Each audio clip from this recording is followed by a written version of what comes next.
Okay, we are now all in the meeting. Welcome, everybody. Thank you for joining us today. I think we'll just wait. Yeah, we've still got a couple of people coming in. I think we can get started.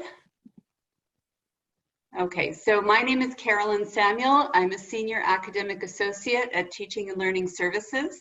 I'm co-facilitating this webinar today with my colleague, Adam Finkelstein, who is an Associate Director at Teaching and Learning Services.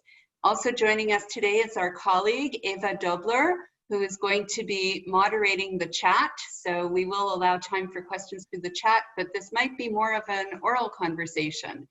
So our goal today with our webinar, Navigating the Remote Teaching Environment, is to provide you with the opportunity to share your tips and learn how others are navigating the remote teaching environment. And just before we get going with the tips, Adam, you wanted to say something about how we've set up the Zoom meeting? Yes, so I think one of the things we wanted to mention is we basically have followed the guidelines on the Zoom page on how to set up a meeting in order to keep things more controlled and locked down, etc. A couple of things I wanted to point out: we have set it to be defaulted to mute on entry. That's everybody comes in muted. And we've also prevented all of you from unmuting yourselves. So nobody can talk and nobody can jump in and nobody can interrupt.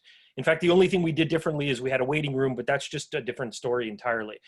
So most of what we're doing, in fact, I'd say 98% is exactly following our own settings that we put up on the Zoom page. And we've prevented all of you from unmuting yourselves. And what we're going to do is have a process so you can ask a question and we'll unmute you, which Carolyn, I think, will talk about in a second.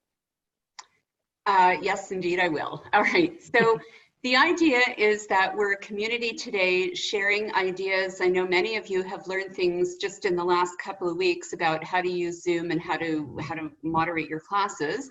So today the idea is just to share tips amongst each other that can help us move forward with teaching remotely. So I'm going to kick this off with one tip. You might notice the room that's behind me. This is Arts 150. It's one of the classrooms at McGill. And I've put this picture here because I'm imagining that if I'm in front of a group of students, I don't necessarily want them to see what my living space is. I might, but I might not. So this way I've been able to put an image behind me just to maintain a little bit of privacy regarding my home environment.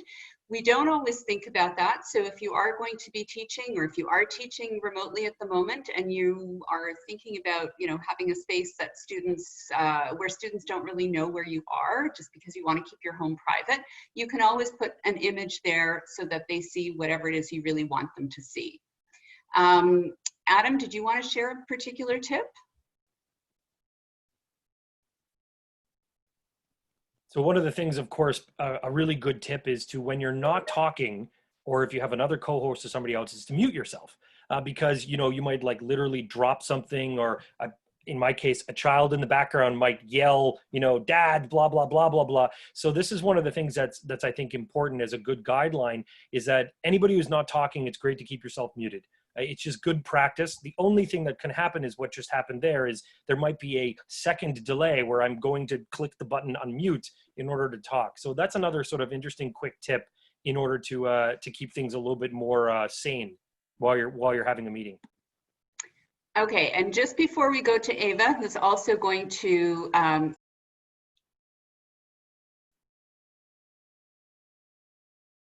Carolyn is muted. I don't know why. Carolyn, I think you may have muted yourself by accident. The joys of live sessions is that anything can go wrong. So here we go. But now you're back. I am indeed back. I'm sorry about that. Okay. So before we get to Ava, who is going to share a tip with us, I wanted to draw your attention to some of the controls that you have in Zoom. And on the screen, you should see a number of different icons. So you have these icons right here where you can communicate with us, the moderators. You can let us know if you agree with something, disagree with something. You can give us a thumbs down or a thumbs up, or even applause if you like what we're saying. One icon that is actually missing here is the raised hand. So in the same area where you see these icons, you should see a hand that you can raise for when you would like to share a tip with us. When we call on you, because we can see who's going to have a hand up, we're going to ask you, well, we'll unmute you right here. You should have this red line through the mute, and we'll allow you to speak. We'll unmute you so that you can share your tip. And we've got the stop video that I believe participants can control that on their own. Is that right, Adam? Yes, participants can control whether or not their video shows or not, and you don't have to show your video. That's another thing as well. You could just talk. You don't have to show any video at all.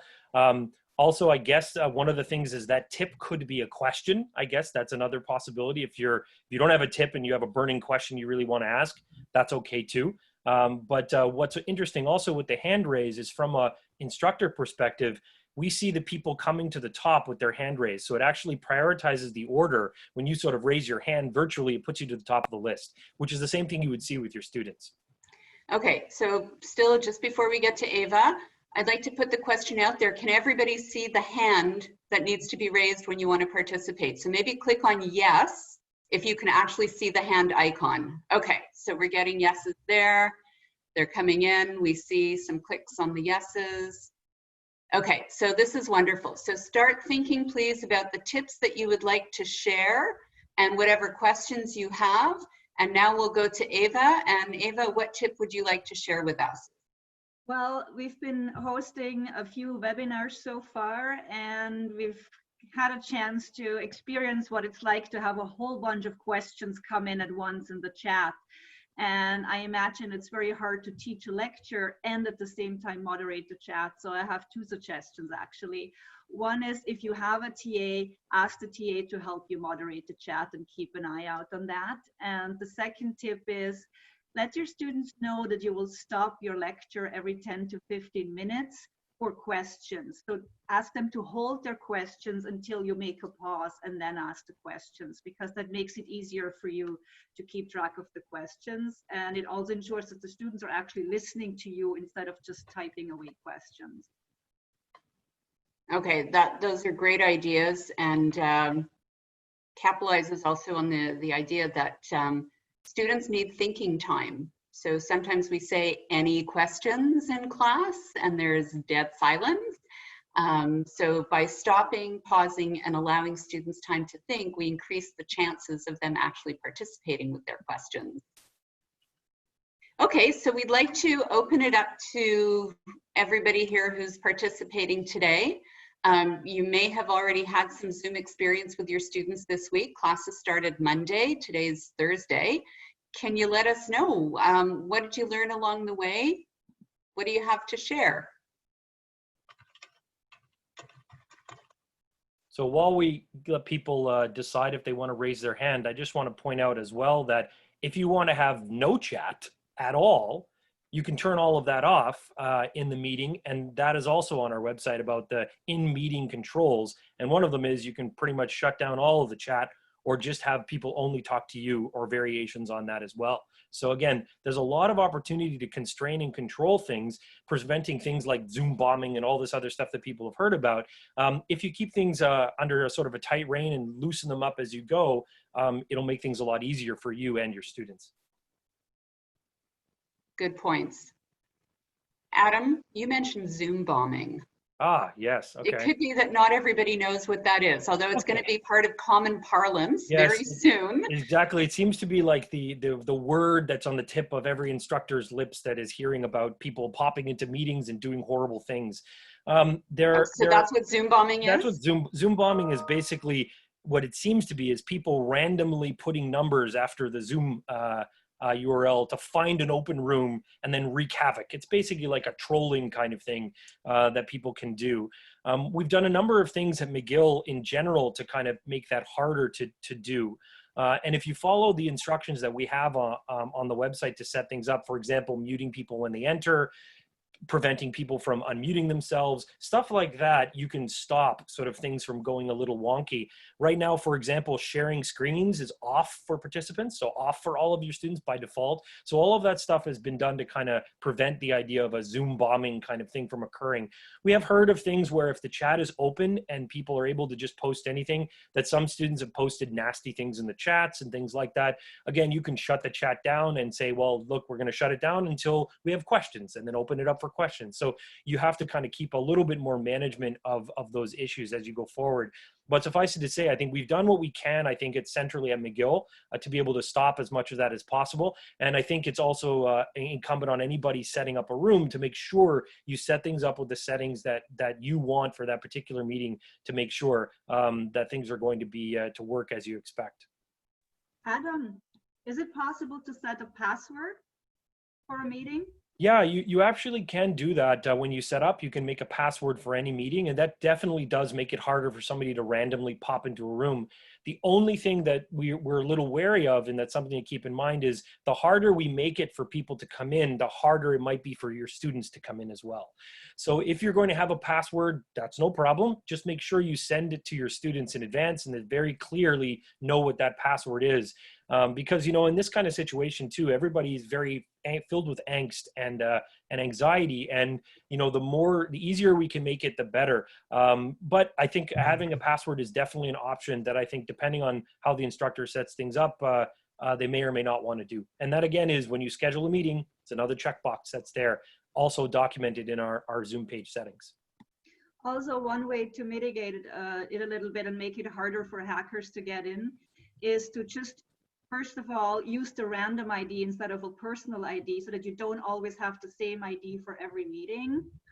And the other thing is, what I've heard is that it makes it harder for people to come if you only share your ID via My Courses, for example, because My Courses in itself is a password protected space that's only accessible to the students in your course, as opposed to social media or websites, as we have done for this Zoom meeting, for example, where in principle, everybody who has a McGill account could join. Good point, Seva. Thank you very much. That's really helpful. When you're teaching online or teaching remotely, you can do your lectures live, of course, with Zoom, which is exactly what we're doing now. We're talking to you live. But of course, it's also possible to record your lectures and then post the recordings to My Courses. So if you're doing it live, you're doing it synchronously. And if you're recording and putting the lectures in My Courses to make them available to students, you're doing it asynchronously. I'm just curious if we can get a sense from you, how many of you are doing your lectures live? So you can use that yes button to click on it to let us know if you're doing live. Doesn't look like anybody's doing live. Oh, yeah, we've got one. Somebody's doing live. So that would mean most of you are recording your lectures and making them available. So that's interesting. I was actually going to say, for those who are doing live lectures, you might want to keep in mind that it's recommended not to compel students to participate in any kind of conversation, to respect people's privacy. So, oh, we've got a message coming in, buttons are not working. Yes, I do my lectures live. Okay, so there is another professor who is doing lectures live. Okay, so not sure why those buttons aren't working. Yeah, I don't think we can troubleshoot that now, but thanks for sending that in the chat. So keep in mind that to respect people's privacy, it's a good idea not to compel your students to participate if you are doing live sessions. Okay, so I'm getting another message here, so also doing live. So maybe not everybody has found those icons, or they might not be working for whatever reason, but that's just a tip to keep in mind. So don't compel your students to participate in the live lectures, to respect their privacy. Another important tip just to add to that as well is that we've done a lot of work with IT and made it very, very easy for recordings to get into your courses and made available through the lecture recordings links that are there. I would urge you all to take a look at that on the page. And if you actually set a recording up from inside, or a session up from inside my courses, if you start it from there, it'll actually automatically be pulled into your course so you can make it available. So there's a lot of work that's been done behind the scenes to make things easier for you. So if you want to have a look at that, that's a really good option as well. Okay, so I'll keep going. I've got a few tips here. Okay, so we're getting a message. I'm getting a message that my share screen is still on and we see your yes, no button, which is not ours. That shouldn't preclude you using your buttons. Am I correct, Adam? Just because I'm screen sharing, other people should be able to use their buttons? Yeah, you might be in a situation where the screen is kind of taken over the whole thing. What you may want to do is, if you just press escape, it'll go back into a smaller window, and you can see a little bit more of the participants button at the bottom. That button that she's showing at the bottom of the screen in black, participants, if you click on that, you'll see the controls that Carolyn's been talking about. Sometimes in full screen, it's a little bit hard to see. So if you get out of the full screen, you'll probably be able to see that a bit better, to be able to do the participants, or click on the chat button that's also next to the share screen as well. Yeah, and if that works, let us know, because that will be helpful. And part of what we're doing with these webinars is emulating real life scenarios. So you might actually experience this type of thing with your students. And I'm not a Zoom expert, so I'm also learning this. And I was keen to do these webinars precisely for that reason, so that I have the learning opportunity. Okay, so just looking at the chat, can you review how I can allow students to ask questions? So I'm not sure if that refers to the clicking button piece, to the unmuting.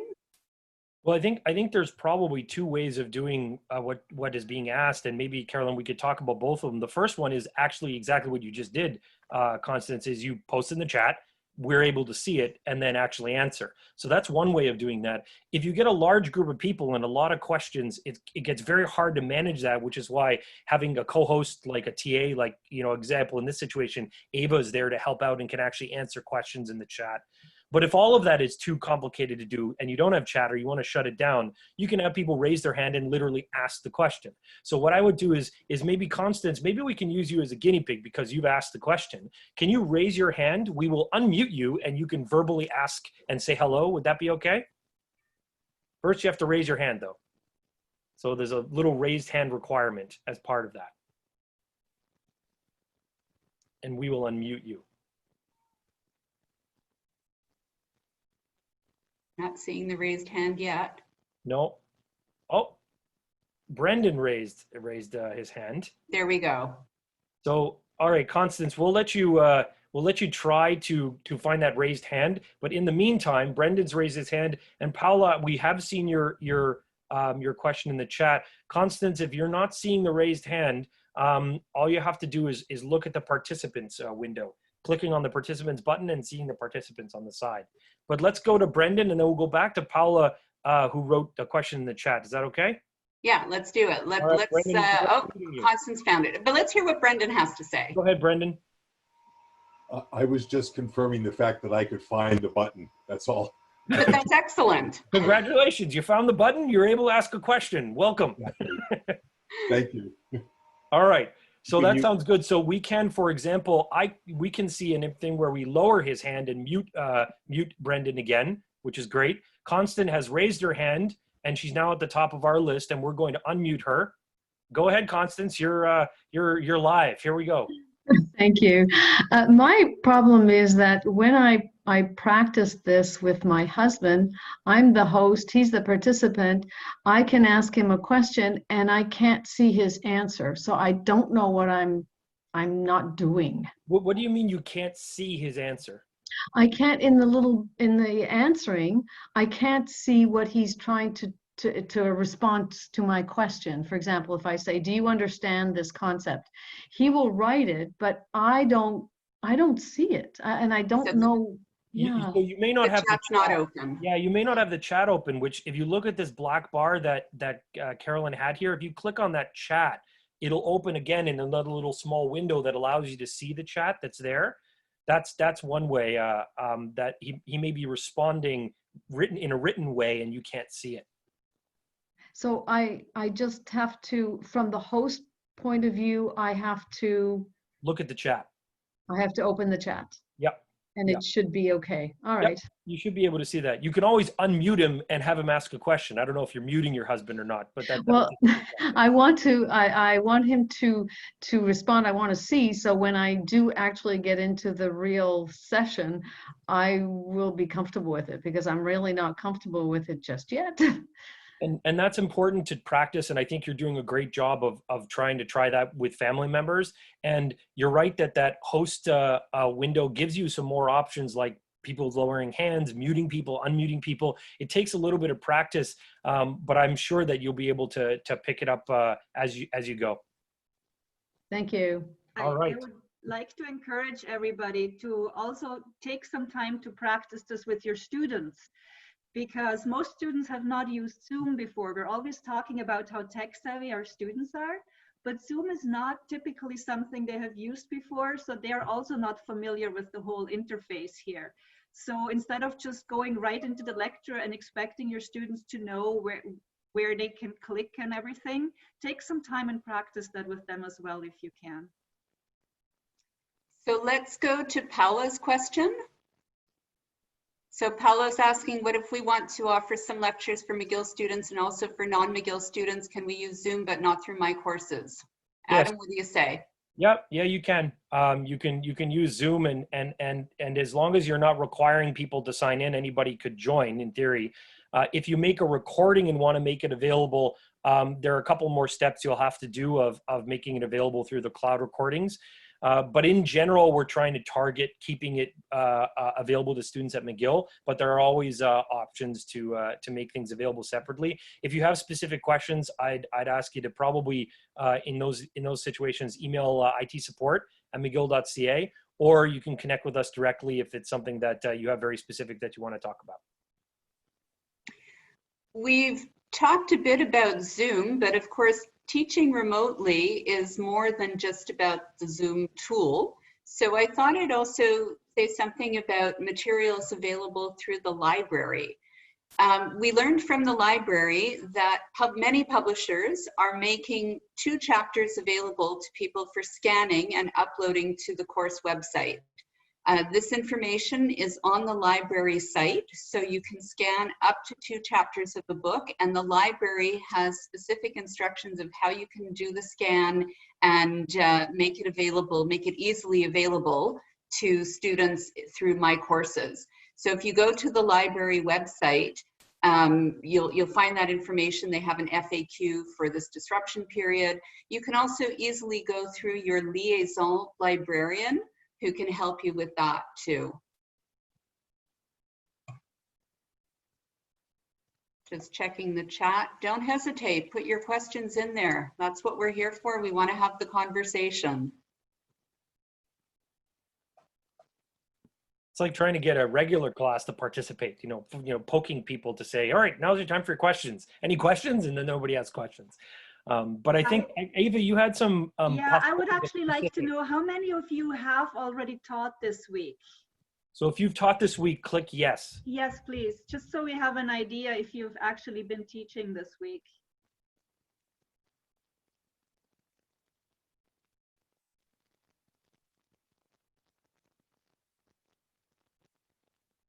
Just 1 or 2 of you, I guess, not many. Okay, well then it's worth pointing out that we are running this webinar. We're going to have this kind of conversation again next week. So it's possible that you will have more questions next week. As you can see, this is not overly structured. We're leaving it open so that we can respond to questions and hear from you what the concerns are or what suggestions you have for your peers, things that worked well. So it'll be an open conversation. Maybe you want to join again next week once you have done some teaching. Okay, so we do have some questions coming through the chat. One question is how to contact us. On the TLS website, so mcgill.ca/TLS, there is a link for contacting TLS, and you can submit a request to have a communication, a consultation with one of the educational developers. So we'll be happy to work with you. So that's through the TLS website. We have another question coming in. Can you describe a 3-hour class, transitions? Wow. And we only have 5 minutes left in this webinar. But maybe there could be a moment saying that a 3-hour class on Zoom is a very, very hard and long time to be in front of a computer specifically on specific things. Maybe this is an opportunity to think about breaking that up into pieces. I would definitely think breaks are far more important when you're behind a screen for that kind of time than might be even the case in the classroom, where you are still giving probably students a break halfway through. So I would say definitely, just from a logistics perspective, I wouldn't, have like a 40-minute time and then a 10-minute break and do something like that if you're going to have discussions and around those ideas. But Carolyn, maybe you want to add to that. Well, the idea of breaks is really important, and I would say that would hold even for an 80-minute class. You would want to allow for breaks, not only the type that Ava suggested, which of course is really important, that you stop every 10 minutes or so, allow your students to digest the lecture, maybe think of some questions, but physically, you might want to stop after a bit and say, okay, I'm going to pause now, everybody stand up and stretch very simply, because we're spending so much time in front of our computers now. That does not have to happen with the cameras on. So the cameras can be off for the stretch, but you might just allow a few minutes periodically and say, just stand up and have a good stretch and then sit down again and we'll resume, or not sit down. Definitely breaking up that 3 hours is going to be key, and also having a variety of interactions in that period. So lecture maybe for a portion of the time, allow students to perhaps work in small groups, and somebody posed the question about breakout groups. So breakout groups are possible in Zoom. I spoke to another instructor yesterday who said the students created their own Zoom meetings and had group work on their own in those Zoom meetings that they created, and they invited their instructor to join them in those meetings. So a variety of interaction types will be key for those very long teaching blocks. Are there any other questions that we want to address? I know that some are being responded to in the chat. If I guess one of the questions we can ask is that people's brains are full, they're full, that's good, lots of things to practice. If you'd like to see something else to be kind of interesting, can show you that as well. So if you want to see something interesting in the last 2 minutes about how do you draw for students, put a little yes in the checkbox, and I can show you something quickly. Keep in mind that it's showing you what can be done, and there's a little bit of logistics to go forward on that. Okay, so we have a few. So maybe Carolyn, I will take 30 seconds to show what you can do. Those of you that might have an iPad, if you share your screen, you have the ability to share your iPad screen. And what I'm going to just do for a second here, so you'll have to give me a second because it's definitely live as I do this. I'm about to show you my iPad. Okay, and what I'm going to do is in the notes, I think everybody can see that here, is I could draw out something by saying, this could be like x squared plus y squared equals z squared. I could draw maybe a graph. Actually, it's not the best drawing here. Talk about, a specific curve, maybe make some unique notes that are there. If I actually had a PowerPoint, so if I have a PowerPoint slide that I'm working on, I could actually show the slideshow as an example here. And on this particular slideshow, I could also draw. So I can make some circles, I can make some notes that are here. So those of you that are familiar with or have used an iPad can easily connect it to your own Zoom room as you go. That's something that you can actually look at. We don't have a huge number of things online on what to do on that, but if you actually look at sharing your screen, your iPad is one of the buttons that's there, and it's something that you can do. Okay, we're at 12:45. I see that Joanne has her hand up. I think maybe what we'll do is stay online for a few more minutes for people who still have some questions, but I think we'll formally wrap this up to respect people's time and say thank you very much for participating today. If you thought it was useful, let your colleagues know that we'll be doing 2 more sessions next week. You can come back next week. We might offer we might have different tips for you next week. So we hope you'll join us. So we'll be online just for another few minutes to answer questions, and then we'll be wrapping it up. So we have Joanne, and I'm gonna just unmute you. Okay, so Joanne, go ahead, please. Yes, my classes will be happening in May and June and will be mainly recorded because I have a lot of students that are in very different time zones. But I'm planning to have guest speakers that are non-McGill staff. How do I give access to Zoom to someone who might record but that are not McGill staff? So I think in that particular situation, by default, you can send the link that you have for the room to anybody you like, and they can come in. And what you can do is send the link to your guest. And when your guest comes in, if you wish your guest to have the same kind of privileges as you can turn them into a co-host. Same thing you could do with a TA or a student or anybody else. That would enable them to share, that would enable them to do all the kind of things you do as a host for somebody who's a guest. You can also, if you want, just set up a one-on-one meeting with that guest. If you want as well, record it and then make that available depending on how you want to do it. So those are probably some of the different ways that you can make use of a guest from outside. Wonderful. Thank you very much.